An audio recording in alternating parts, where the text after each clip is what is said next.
नमस्कार, स्वागत है आपको। मेरा नाम है विपिन वेबाक। हमारे साथ मौजूद हैं प्रोफेसर अरुणेश यादव, कांग्रेस के वरिष्ठ नेता। टीवी चैनल पे आप देखते रहते होंगे। कुछ सवाल कर लें, जवाबन की उम्मीद तो यही चाहेंगे कि सही सही जवाब दें, ठीक ठीक से। अब कैसे देंगे कि तो ये जाने, लेकिन इनसे पूछ लें कि आजकल बड़े खुश हैं। गांधी मैदान की रैली ने जो जलवास ढा दी हो, तो बहुत अंतरात्मा खुश है प्रोफेसर साहब की। तो प्रोफेसर साहब, सबसे पहले तो मुबारक हो, रैली जी, बड़ी धांसू हुई है। बहुत बहुत धन्यवाद। हाँ, रैलियां तो साहब धांसू ही हो रही हैं। ये बस रैली का कुछ ज़्यादा ये खास है। धन्यवाद मैं आपको इसलिए और देना चाह रहा हूँ कि साहब इस रैली को आज गोदी मीडिया को भी कवर करना पड़ा। मजबूरी थी, क्योंकि पिछले 10 साल के इतिहास में देखा जाए, भाई बहुत पीछे चलने का तो कोई फ़ायदा नहीं, क्योंकि जो एक वो ट्रोलर्स हैं जो 2-2 रुपए वाले ट्वीट करते हैं, उनका मानना ही यही कि देश जो है आर्थिक रूप से 2014 के बाद आज़ाद हुआ है। तो 2014 के बाद से लेके अब तक साहब 10 साल हो गए लगभग, इतनी ज़ोरदार रैली कभी हुई नहीं। तो आप इससे 2-3 चीज़ें आप समझ लो। पहली बात तो ये है कि जनता का मिजाज क्या है। दूसरी बात ये, कभी भी कोई सामाजिक, आर्थिक और भौतिक परिवर्तन हुआ है, कभी भी हुआ, आप इतिहास उठा के देख लो तो बिहार की धरती से ही हुआ। जब भी आप देख लो, मुगल काल से लेके उससे पहले सिकंदर आया या और भी चीज़ें हुई, चाहे वो शिक्षा की नगरी देख लो, तो सारे परिवर्तन आपके बिहार से ही हुए। बड़े बड़े आईएएस ऑफिसर, बड़े बड़े नेता, ब्यूरोक्रेट सब वहीं से निकले। तो हमें ऐसा लग रहा है कि जो तेजस्वी जी ने पिछले 18 महीने में किया और जिस मजबूती से वहाँ गठबंधन ने काम किया 18 महीने में, तो अब जनता को पूरी उम्मीदें हो गई। एक डेमो देखने को मिल गया उनको कि साहब 18 महीने में इतनी बम्पर नौकरियां, 4 लाख नौकरी मिल सकती हैं। तो अगर केंद्र में यही गठबंधन आ गया तो सोच, और फुल फ्लैश ताकत से आ गया, तो 5 साल में कितनी नौकरी मिलेंगी। ये इनके बीजेपी के नेता थे वरुण गांधी जी, सांसद भी हैं खैर। तो वो खुद कह रहे हैं कि सरकारी पद अगर देखे जाए तो 60 लाख से ज़्यादा सरकारी पद खाली हैं साहब। 60 लाख में आप अंदाज़ा लगा लो कितना युवा जो है हमारा उसमें जो है बिल्कुल एडजस्ट हो जाएगा। 60 लाख पद बहुत होते हैं। और फिर नए पद भी निकलने की बात हो रही है। इंडिया गठबंधन ने जो मॉडल बनाया है उसमें मोटे मोटे तौर पे ये है कि शुरू के 2 साल में लगभग 1.25 करोड़ लोगों को नौकरी देंगे। ये वो वाला जुमला नहीं है मोदी जी वाला कि हर साल 2 करोड़ रोजगार, क्योंकि आपने देखा है जहाँ जहाँ इंडिया गठबंधन की सरकार है, चाहे कांग्रेस की हो या किसी भी सहयोगी दल की हो, जो बात कहते हैं वो करते हैं। आप हिमाचल में आओ, पुरानी पेंशन की बात इनने कही तो दी। कर्नाटक में आओ, महिलाओं की बस फ्री से लेके जो बातें कहीं वो दी। तेलंगाना में अब हम जातिगत जनगणना करवा रहे हैं, जो हमने प्रॉमिस किया तेलंगाना में हम करवाएंगे तो करवा रहे हैं। इसी तरीके से बिहार में हो ही गई जातिगत जनगणना।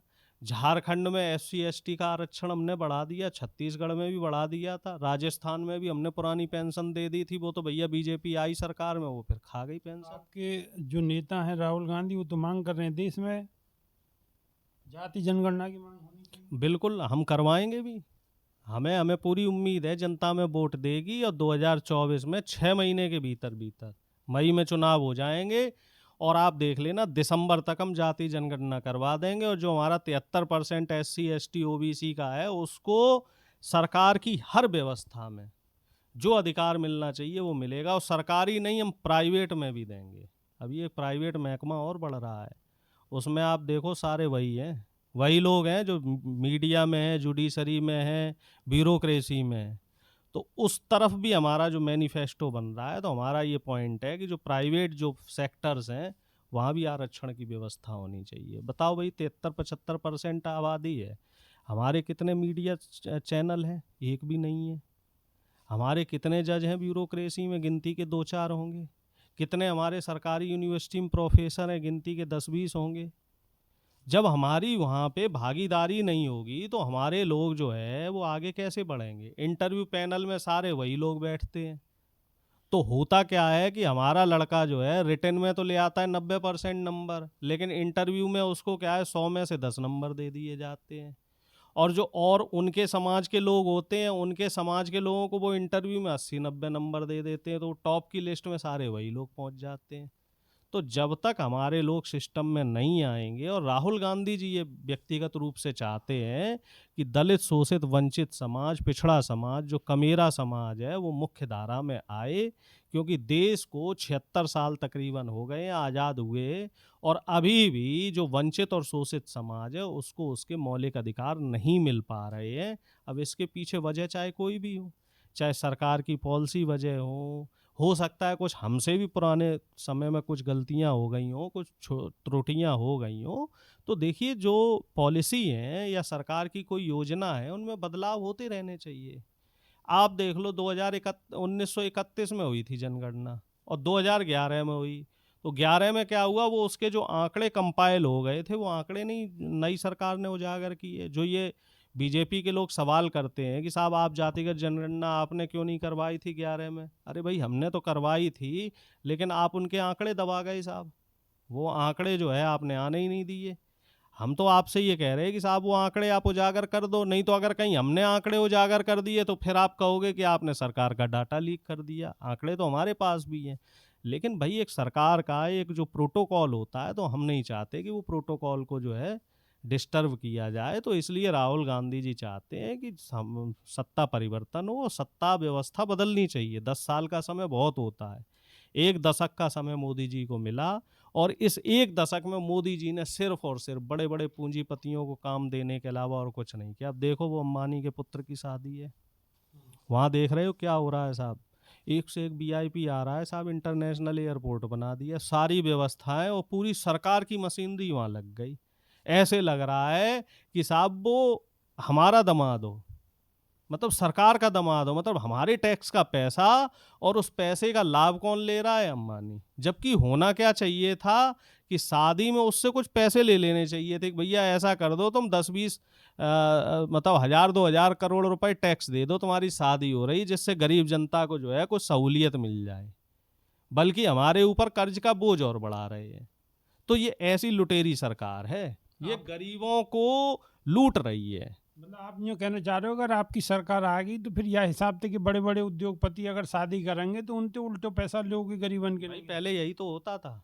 आप बताओ, राजा महाराजा का किसी की शादी हुई थी पुत्र पुत्री की, वो क्या करता था, वो अपने पुत्र पुत्री की शादी में राजे महाराजे जो है गरीब जनता को बंटवा देते थे। भाई 100 असरफियाँ 200 असरफियाँ जो है बांट दी उनको, अच्छे अच्छे कंबल दे दिए, अच्छे अच्छे वस्त्र दे दिए। यहाँ आप बताओ, एक तरीके से माना जाए अंबानी अडानी जैसे लोग ये राजा महाराजा टाइप के हैं, भाई हजारों करोड़ों की इन पे प्रॉपर्टी है, तो गरीब जनता के लिए कुछ योजना निकलवा दो साहब, कि हाँ साहब इनकी जो है शोषित वंचित समाज के लोग जो है इनको ये नौकरी दे देंगे, या कुछ साहब दिवाली गिफ्ट या होली गिफ्ट टाइप से कुछ देने योजना की बात कर रहे हो, यहाँ तो किसान पिछले महीना से बैठे हैं, पहले 13 महीना बैठ कर चले गए, और उनको लाठी दे रहे हैं, उनको गोली दे रहे हैं। हम तो ये कह रहे हैं, चलो आपके और चैनल के माध्यम से एक बात दिमाग में, एक बात आ गई, और बस एक सुनो बात सुनो तो अरे सही, बस मेरे दिमाग अरे से सुनो निकल तो जाएगी, सही, चौधरी सुनो साहब तो बस सही, हो एक जाने दो। ऐड होए करे हो पहले हैं। कि बारातियों का स्वागत इससे होना चाहिए, बार से होना चाहिए, लेकिन हाँ। अब किसानन को स्वागत कहते हैं रो। लाठियों से हो रहा। मैं ये कहना चाह रहा हूँ, मैं भूल जाऊंगा, अरे भाई अंबानी जी से बोल के जो है एमएसपी का पैसा अंबानी अडानी से ही दिलवा दो। जब उनके तुमने लाखों करोड़ रुपए टैक्स में माफ करवा दिए, सब करवा दिए, तो अंबानी अडानी से घोषणा करवा दो कि जो एमएसपी का पैसा है, चाहे वो 3 लाख करोड़ हो, 4 लाख करोड़ रुपए है, वो हम देंगे, छुट्टी करो। आपने तो यूँ कह दी आपकी पार्टी ने तो कि भाई हमारी अगर सत्ता में आ गई सरकार, इंडिया गठबंधन, तो हम तो एमएसपी दे देंगे किसानों को। देंगे, आप हम कहाँ से कैसे दोगे? देंगे, वो हम फॉर्मूला बता ना रहे हैं, कहाँ से दोगे? वही ऐसे तो ही बता रहे हैं हम। ऐसे ही लूट खसोट करो। ना लूट खसोट नहीं, हमारे देश में 2 व्यवस्थाएं होती हैं कर लेने की। जो राजा पहले क्या टैक्स लेता है, टैक्स ही व्यवस्था बनाता था।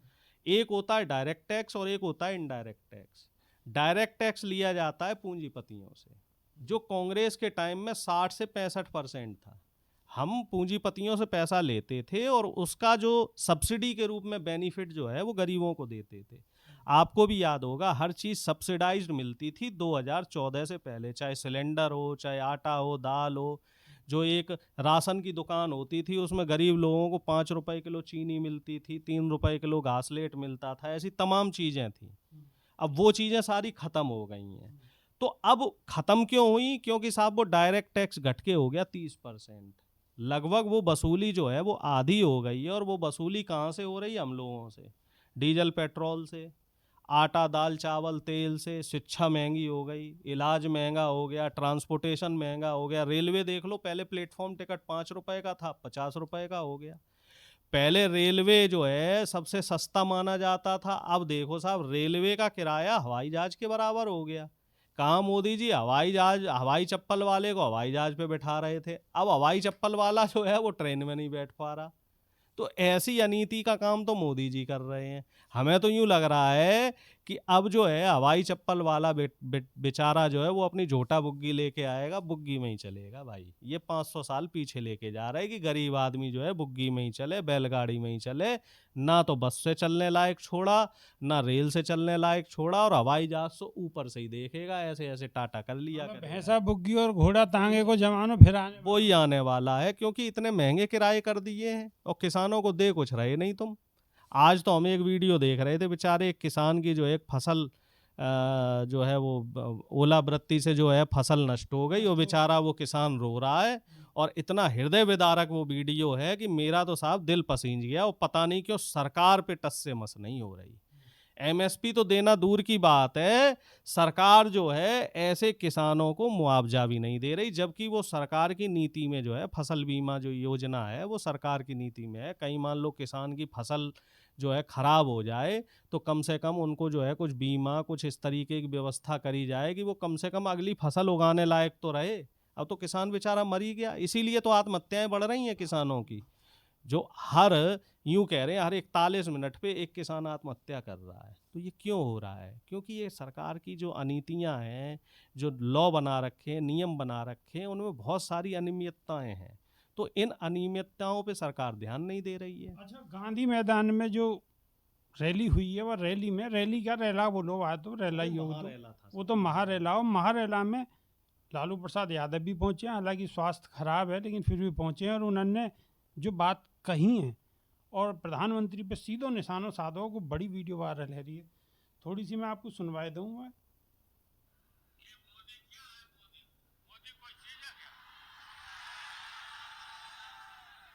नरेंद्र मोदी आजकल परिवारवाद पर हमला कर रहा है। अरे भाई तुम बताओ ना कि तुमको क्यों परिवार में कोई संतान नहीं तुमको हुआ, बताओ। नहीं है। तो ये वीडियो बहुत वायरल है। जी बिल्कुल। जो इसमें 3 मेन पॉइंट हैं, एक तो परिवारवाद को लेके लालू जी ने कहा है, दूसरा मोदी जी के धर्म को लेके लालू जी ने बात कही है। तो ये धर्म की बात में कहाँ शक लग रही है आपको कि धर्म की बात सकी शक है। देखो साहब 13 दिन वो तो बुजुर्ग आदमी है, उनके नहीं आता। 13 दिन का प्रोग्राम होता है साहब। किसी भी घर में मौत हो जाए तो कम से कम 13 दिन का एक प्रोग्राम होता है, और उसमें जो घर का जो जिम्मेदार व्यक्ति, जितने भी लोग होते हैं परिवारजन, वो 13 दिन कहीं नहीं जाते। बाल सभी बनवाते हैं, बाल बनवाते, दाढ़ी मुंह छोड़वाते। गामन में हमने देखी है, बरकटो हो, जब हाँ बरकटो हो, सबके बाहर उतरे। तो अब मोदी जी तो क्या है कि उन्होंने मुखाग्नि दी, और मुखाग्नि दे के अपना जो है कुर्ता पजामा डाला और निकल लिए साहब विदेश यात्रा पे। तो हमें तो समझ नहीं आया भैया, ये हिंदू धर्म में तो ऐसा होता नहीं। तो बिल्कुल वैलिड पॉइंट उठाया लालू जी ने, क्या गलत कहा। और रही परिवारवाद वाली बात, भाई जिनको जो बच्चे पैदा करेगा वही तो परिवारवाद करेगा। अब आप अपनी धर्मपत्नी को छोड़ के निकल आओ, हालांकि देखो मैं वो उस दिशा में कटाक्ष नहीं करना चाह रहा, लेकिन ये तो फैक्ट है भैया, आपने शादी करी, शादी करने के बाद भैया आपने ना बच्चा किया, ना अपनी धर्मपत्नी का जो है एक दाम्पत्य जीवन का जो निर्वहन होना चाहिए वो किया। तो आप हमें परिवारवाद पे ज्ञान क्यों दे रहे हो? और अगर ज्ञान दे रहे हो तो भैया आपकी पार्टी में जिन नेताओं के बच्चे हैं उनको टिकट क्यों दे रहे हो? एक नया एग्जाम्पल अभी देख लो, बांसुरी को जो जी बात पहुंच रही है बहुत अलग अलग। साहब बहुत बहुत धन्यवाद। देसी देख बिगर ब्रेक बगैर लाग लपेट, बिल्कुल देसी अंदाज में जाते आगे, सही ना बात आगे तक चली जाएगी। साहब नई वीडियो में फिर दोबारा मिलेंगे। बहुत बहुत धन्यवाद साहब, बहुत बहुत धन्यवाद जी।